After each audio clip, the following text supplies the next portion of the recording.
తగబడిన కాళిదాసు నేను అతిథిని. ఆమె బదులిచ్చింది అతిథులు రెండే, ఒకటి ధనం, రెండు యవ్వనం. అవి వచ్చి వెళ్ళిపోయే అతిథులే తప్ప శాశ్వతం కాదు.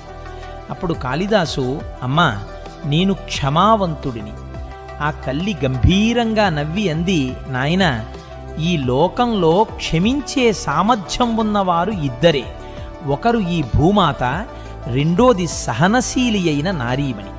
నీవు కేవలం ఒక పండితుడివి మాత్రమే, నీకు ఆ సామర్థ్యం ఎక్కడిది? ఆయన విస్తుపోయి, అయితే నేను మొండివాడిని. ఆమె అంది, మొండివి రెండే, గోర్లు మరియు వెంట్రుకలు. ఎన్నిసార్లు తీసినా మొలుస్తూనే ఉంటాయి. కాళిదాసుకి అర్థమైంది ఎదురుగా ఉన్నది సామాన్య స్త్రీ కాదు అని. చివరగా అమ్మా నేను ఓడిపోయాను అన్నారు. ఆమె అంది, నాయనా ఓడిపోయిన వారిద్దరే, ఒకరు అప్పు ఉన్నవాడు, రెండు కన్న కూతుర్ని విడాకులిచ్చి పంపే తండ్రి. వారు సర్వస్వం కోల్పోయి ఓడిపోయినవారు.